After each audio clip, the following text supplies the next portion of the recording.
This is what he said: I am looking for a girl to make my wife, and I do not want to waste any time.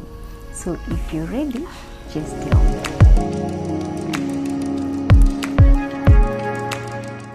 I was looking for somebody who believes in what I do, because it is one thing to have a woman and another thing to have a woman who believes in what you do.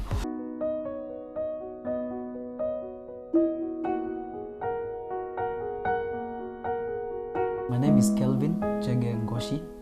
I'm born again, and I'm married to this beautiful girl right here. Professionally, I am a counselor psychologist by profession, and I'm also a pastor at City Light Center Church International in Kikuyu under my senior pastor, Pastor Dennis, and we are so happy to be sharing our love story together with you. And I am Yake Chege.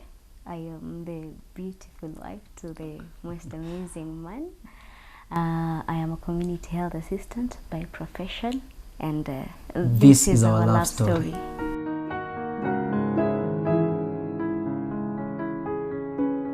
The one thing I like about my beautiful wife is her smile. She can smile until you feel like the world has just come to an end. So one thing that attracted me to her is her very beautiful smile. And the moment I saw her and I saw the smile, and I just thought to myself, this is the smile I want to be waking up to each and every day. So that is just one thing that I like about my wife. The main thing that attracted me to him is the way he prays, because I know a man who prays will get everything else in order. So the way he prays and the way he's organized is what attracted me to him. He's a very neat man, as you can see. He's very neat. Yes, right now I've added a little touch, but those are the things that really attracted me to Mr. Kelvin. The first time I met my husband was when I used to minister from my own church. Then I could go visit in their church, and that is when I could see him serve. He's a pastor, so he could lead prayers in their church.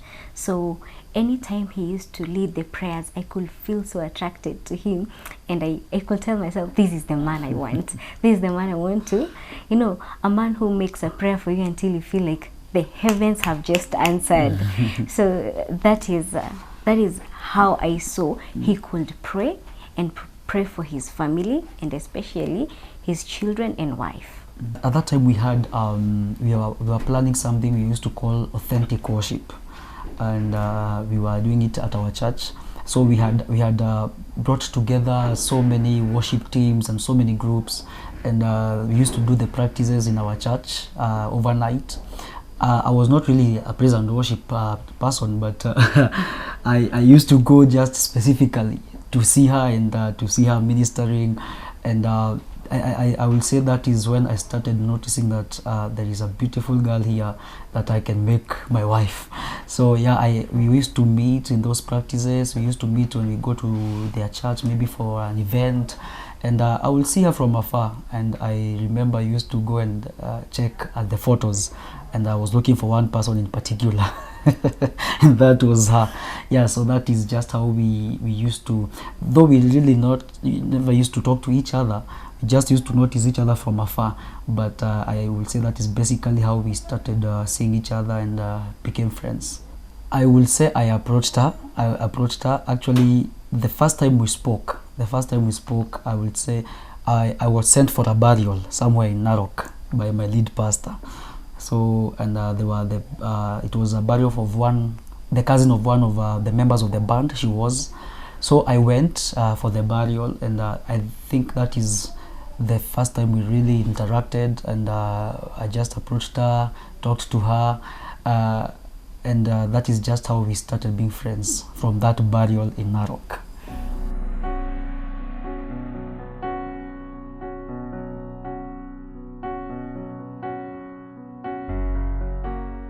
It didn't take long to court. Immediately after that burial is when we now started talking. I got her number and we just started talking and spending time together, and that is where our friendship began and then grew into courtship.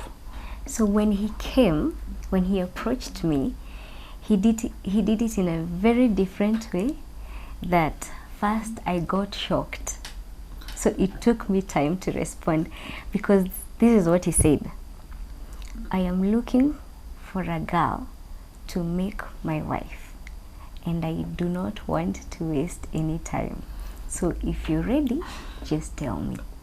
So I was shocked, because you know, normally we expect somebody will tell you beautiful, blah blah blah, and he will take time before he tells you his intention. So he went straight to the point and he made clear about his intentions for me. So it took around 1 month, 3 weeks. Yeah. And that is when I had to remind him of what he asked me. It was on 6th of June is when I reminded him of what he asked me, and I told him, I think now I am ready to do this love journey with you. At that time, when between the 1 month, 3 weeks, that period, we used it to just talk, build on friendship, so that we would know, is it just a fling or is it love? And is it that we are genuinely in love with each other? So we first build our friendship, because before you find a partner, you need a friend. So between that time, we were just trying to spend time together. If we're going to church, maybe for practices in their church, for the praise and worship, or maybe on our side, we will go together, do walks together, so that we will build our bond. Yeah.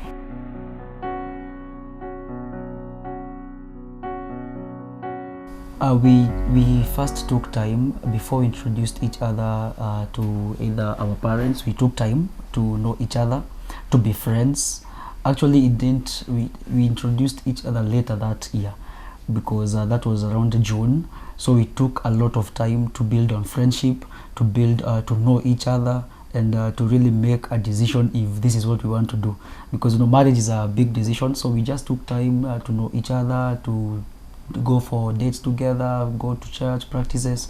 Then before we introduced each other to our parents or even close friends, that came later in the year. We just took time to really build on our friendship and to build on us before we let the outside world know about us.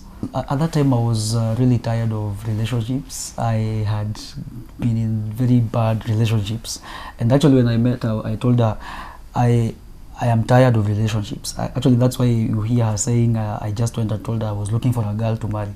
I was really tired. I had just come from a very bad relationship. So what I was looking for in a woman is, one, a woman who can hold me up. I was looking for somebody who can really stand with me. I was looking for somebody who believes in what I do, because it is one thing to have a woman and another thing to have a woman who believes in what you do. Because I had met girls who were, I don't want to date a pastor, I don't want to be married by a pastor. So I was looking for somebody who is really ready to be with me for who I am, and to stand with me, and to believe in what I am doing, to believe in the vision that God has given me. So that is one, I would say that was one of the big qualities I was looking for, a woman who is ready to stand with me and to believe in what I am doing and the vision I have. At that time, I was also doing a program I was calling, I am a psychologist. I was doing a program I was calling the Teletalk Trainers. It is just a program I used to do to talk to people about mental health and all that. So at that time I met her, she also had a similar dream, a similar vision. So one thing that made me know that this is somebody who believes in what I do, she closed down everything she was doing and joined me in my vision. And I knew this is a person who really believes in what I am doing and believes in my leadership. And that is how I knew that this is a person I can spend the rest of my life with. Something that made me know that this was the man for me was he's a man of respect. He respects women, so much, and not only women but everyone else, regardless of your age. Another thing is that when he decides to love, he knows how to love, he knows how to cherish, he knows how to value somebody. And you know, when you're a woman, you want to feel loved, appreciated, and he's more than that. He knows how to appreciate you, love you. You know, when you're doing something good, he'll appreciate it, no matter how little it is. He will just say it to your face, so that, you know, there's just that way it will build your self-esteem. So anytime I could do something, he could just compliment it and just tell me how good I am at it. So I used to love that so much. Yes. And apart from even working together, you know, when you're working towards a similar goal, it makes you guys get closer to each other, understand each other more. So it made me feel more connected to him, because we have one goal and we are heading in one direction, and it's a person you're agreeing with very well.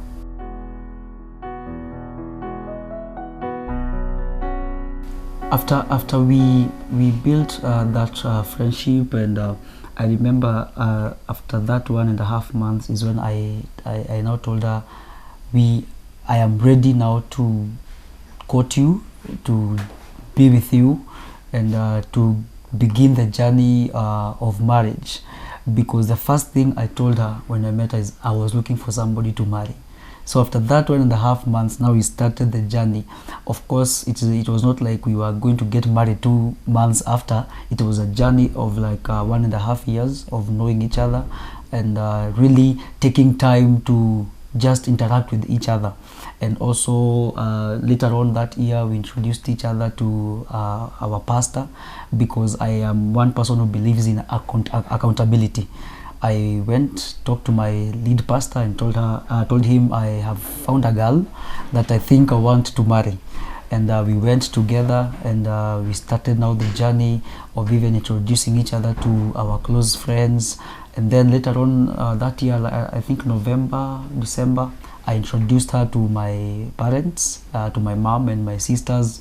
And from there now we started the journey of planning for the future.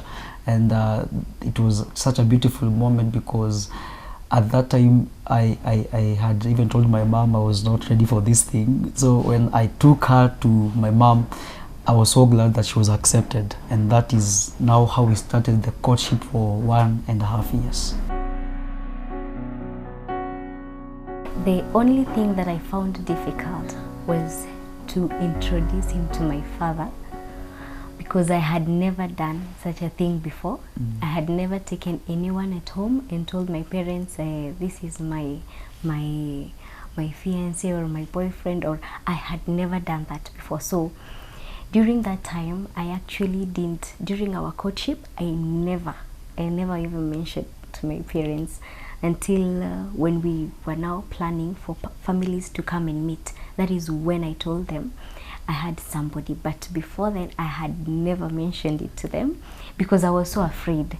How will I start? How will I explain to them that I have found someone? The way I introduced him was very different. I waited until it was time for families to come and visit, his family to come and visit our home. So I went and talked to my dad, and I told him, I have a friend that is supposed to come and visit together with his family. Now, according to our culture, he understood it. So I didn't know if I did it right, but after I told him that, he understood it. And he told me, I am ready, just tell me when it is, and I'll be here. So it was not as difficult as I had expected it to be, and that is how I made my family now, because I had to talk to my dad so that my dad could talk to my mom officially, though I had talked to my mom, just touching on it. Yes, so that is how my father now took it on.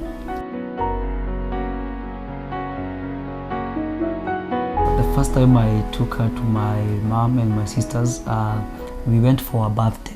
My niece was celebrating 1 year, so I invited her for the birthday, and we went. Nobody knew who she was, nobody, but I had told them I'm coming with a friend. So we went after the birthday. It was time to introduce ourselves, and of course everybody, my cousins, are saying there's somebody they have never seen. So I even remember some of my cousins telling me, now you have a task of introducing the friend you came with. So I just stood up and addressed everybody, and I told them, now I have come with a friend, and she's not just a friend, she's a woman that I intend to spend the rest of my life with. She's a woman that I have decided to marry. And yeah, I introduced her to them. I think one of the things that really helped me, it was a happy moment. It was a birthday and my cousins were there, and they had been telling me a lot of times, we are waiting. So I think that was also exciting to my parents, to my sisters, and everybody who was there.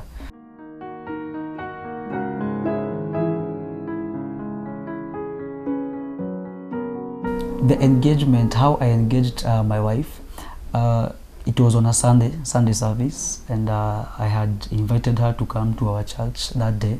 I just told her, I want you to come to our church and just fellowship with us for this Sunday. She didn't know what was happening. So that day I was the one leading the service, and I had already talked to my lead pastor, and we had already organized everything. So in the midst of me leading the service, I think that was also the first time I introduced her to the church, because as a pastor it is very difficult to introduce somebody to the church, that this is a person I want to marry. I think that was the first time I introduced her officially to the church. So I just stood and said, I have a friend that I would want to introduce to all of us as the church, as where I serve, and I just want her to come here and just say hi. So she came to the altar and just introduced herself. As she was doing that, I just went down on my knee and took out the ring. So when she turned and found me there, the only thing she did was cried. she started crying and shaking. Usually when she starts crying, she shakes. So it was really an emotional moment, and that is just how I engaged my wife in front of the whole church on the altar. When he proposed, I can just remember, and I'm getting a bit emotional, but because for me it was shocking. It was also, I had so many emotions. It was shocking, it was exciting. I didn't expect it, but I was glad he did it, because now, it's a second sign that the man I love is serious about me. Now that was the second sign, because the first one, he didn't beat around the bush. The second one, now he has proposed. So, and I really didn't expect it. When he told me to say hi to the church, I thought he wanted to invite people for our ratio, because it was in a week's time. So I didn't think he was going to propose.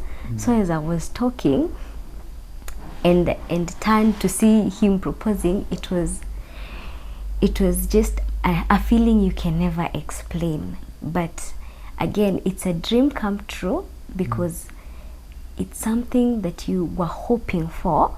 It maybe at a particular time, not that soon, but he has finally done it, just to show that he is serious about you.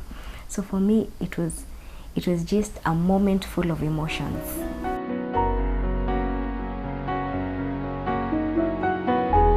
The ratio was actually, it was as she has said, it was like 1 week before the engagement. I did the engagement, then it was ratio the following weekend. One of the things, I as a man, I was in a place of anxiety, because when you are going to meet your future parents-in-law, you don't know if they are going to accept you, if they are going to give you the girl. In our tradition, you must be given that day. They must tell you if they accept you or not. So at that time, you are so full of anxiety. You don't know what to expect. I must say, at that time I really can't wait because it was in a place of anxiety, and also it comes with a lot of finances. So at that time my mind was up and down. there are things that you are required to go with, there are things you are required to have, but one thing that I had kept my mind on is that I am going and I am getting the woman of my life, the woman of my dreams. So that was one thing that kept me going. It was months of planning for it, and I think the most part of it is anxiety and worry and not knowing what to expect, and also planning with because in our culture you are helped by your uncles, they are your fathers. A lot of communications, a lot of traveling up country and all that. So it was a really moment of anxiety and worry, not knowing what to expect. Now we've done the Russia. Now we're starting to plan about our wedding. I think it was the toughest time for us.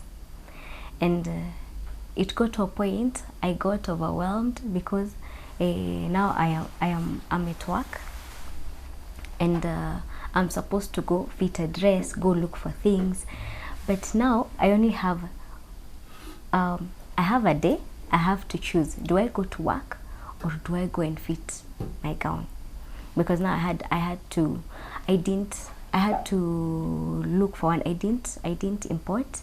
I wanted to get a gown of my own desire, so I had to design my own and have it made here.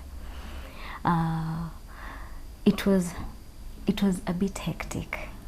It was a bit hectic and overwhelming, because now I have to find someone who can, or I can talk to my boss, give me, if it's the morning hours, I rush to town, do a few things, and then come back for work. It got to a point I asked for leave.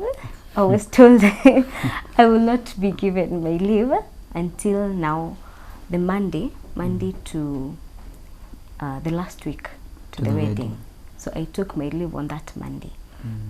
So I really had to work my time through. So well, after work I rushed to town. So I used to get tired and overwhelmed, and then you're worrying about, will we get enough finances?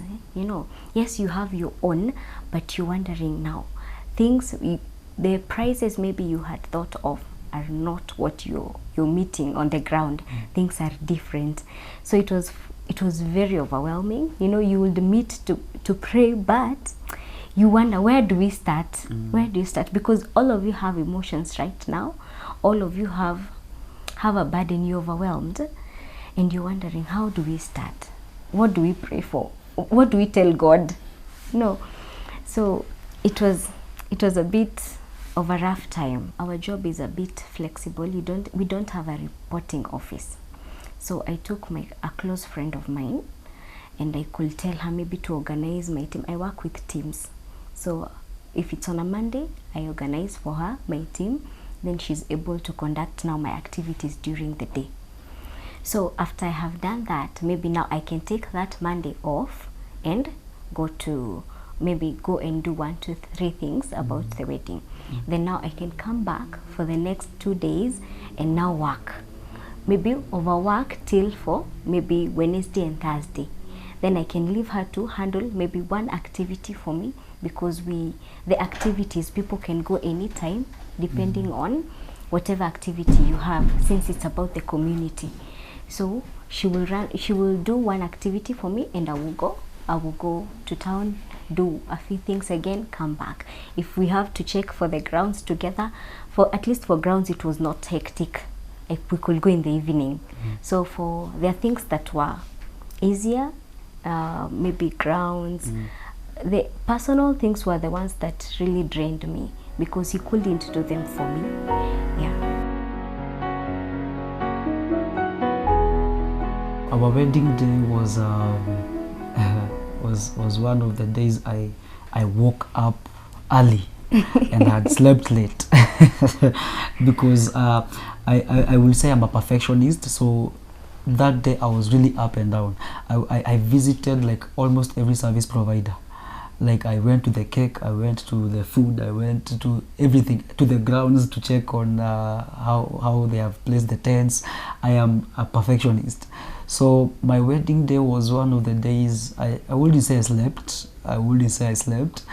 And I woke up extremely early. extremely early. And the good thing is that I had my best man with me, and all the men that were with me, the groomsmen, and we had just spent the night together, and they were all there to stand with me, to encourage me. And what we did that morning when we woke up, we really prayed. And we just made fun. All of them were just telling me, today is the day. So my wedding day, I would say, began with excitement. It began with a lot of joy, and began with a lot of friends around me. And it was a day that I knew this was the day I was making the biggest decision of my life. So I would say my wedding day was joyous. It was full of love, because actually I remember when I arrived in the reception that afternoon, I found so many cars. In my mind, I never imagined that my wedding would have so many people. You know, when you're planning for a wedding, you're like, just friends, a close family. Yeah. You never really imagine you will see so many people. So I remember we were coming from the photo session, and at the gate I saw so many cars, and I was like, wow. At that time I felt my my whole body. I was anxious all over again, because I was wondering, where did all these people come from? A lot of cars, a lot of people. But I would say it was a very beautiful day. It was a colorful day, and very, very joyous. My wedding day, the only thing that has stuck to my mind till date was the time he put a ring on my finger. And now, after that, the fun we had during the wedding. Those are the two things that cannot leave my mind, because I made sure that they would have fun, would remember it, because it's a day that is not repeated. Once it has happened, it has happened. So we danced. I had never seen my husband dance the way he danced on that day, but on that day he proved me wrong, that he can dance. So we really had fun. So here is our marriage. Things I had never done before, things I had never experienced. You know, when I was not married yet, I was still living with my mother. She was the one taking care of everything in the house. Now here comes me having to take care now of everything. I'm the one who's cooking. I'm the one who's making sure that he has his clothes are ready. If he needs to go anywhere, he's ready. You know, making sure that my husband will not stay hungry even a single minute.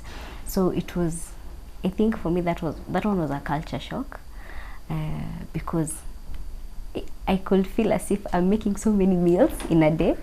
I was not used to making meals, breakfast, lunch, supper. So you would feel like the time between breakfast and lunch, they are so squeezed. It's as if you made it an hour ago. And but it was very fun, because you know, it's something new. So and then when something is new, you really enjoy. And when he says, hey, that food was so delicious, you feel, so I can make delicious meals. So these are some of the adjustments that I had to make. Apart from that, I would make sure he is okay at all times. He is a man. He should feel comfortable in his own home, and make sure that he's a happy man.